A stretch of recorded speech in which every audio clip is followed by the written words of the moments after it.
আমার তো চলাফেরা অসুবিধা হয়েছে। বানপানী আহিলে পানী ক'ত যায় নযায়। সেইদিনা গাড়ী দুটা আহিছিল ইয়াতে, পিছাল খাই ডাইৰেক্ট পাকাৰত পৰি গৈছে। এইটো অসুবিধা হৈছে না। সেইদিনা চাইকেল লৈ দুটা ছোৱালী এইটো স্কুলত যাব খুজিছিল, ইয়াতে স্কুল আছে এটা, তাতে সেইটো নদীৰ কাষত পৰি গৈছে পিছল খাই। এইটো অসুবিধা, বহুত অসুবিধা দিছে সিহঁতে।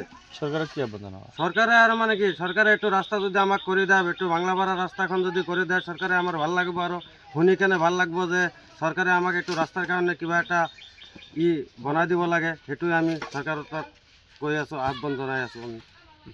এইখন ৰাস্তাত আমাৰ ভৱিষ্যতে অহা যোৱাতে বিৰাট দিগদাৰী হয়। বানপানী হ'লেও অলপ বৃষ্টি পৰিলে সেইখিনি ৰাস্তা একদম ডাব হৈ যায়। কোনো ৰাস্তা, কোনো বাইক, কোনো চাইকেল, কোনো হাতে ভৰিতে যাব নোৱাৰি। সেইকাৰণে আমি এই ৰাইজে পইচাখিনি তুলি এইখিনি বান্ধি আছোঁ। আৰু আমাৰ যদি কোনোবা MLA চেমএলএ যদি কোনো ফান দিয়ে, তেতিয়াহ'লে ভালকৈ আমাকে ইয়াতে বান্ধি দিব, আমাকে ল'ৰা ছোৱালীবিলাক স্কুলত যাব পাৰে যাতে। অসুবিধা হৈছে, অসুবিধাৰ কাৰণে আমি ৰাইজৰ লগত এটা আলোচনা কৰি যাতে ৰাস্তাটো মেৰামতি কৰা যায়, সেইকাৰণে এইটো আমাৰ পদক্ষেপ হাতত লৈছোঁ। সেইকাৰণে ৰাতি কেইজনমান মুৰব্বী লগত লৈ ঘৰে ঘৰে যায় পইচা খুজি মাগি আনি এইখিনি কাম কৰিবলৈ আমি আৰম্ভ কৰিছোঁ আৰু কি। এই গাঁওখনৰ নাম কি? গাঁওখনৰ নাম হৈছে গোলাপাৰা বাংলাপাৰা গাঁও পঞ্চায়তৰ বাংলাপাৰা গাঁও। যদি নতুনকৈ মানে বিধায়ক নিৰ্বাচিত হৈছে, তেওঁক কি আহ্বান জনাব?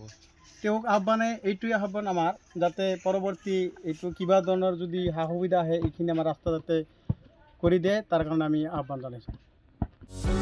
যিকোনো খবৰৰ বাবে যোগাযোগ কৰক আমাৰ এই নম্বৰত 9181 307 221।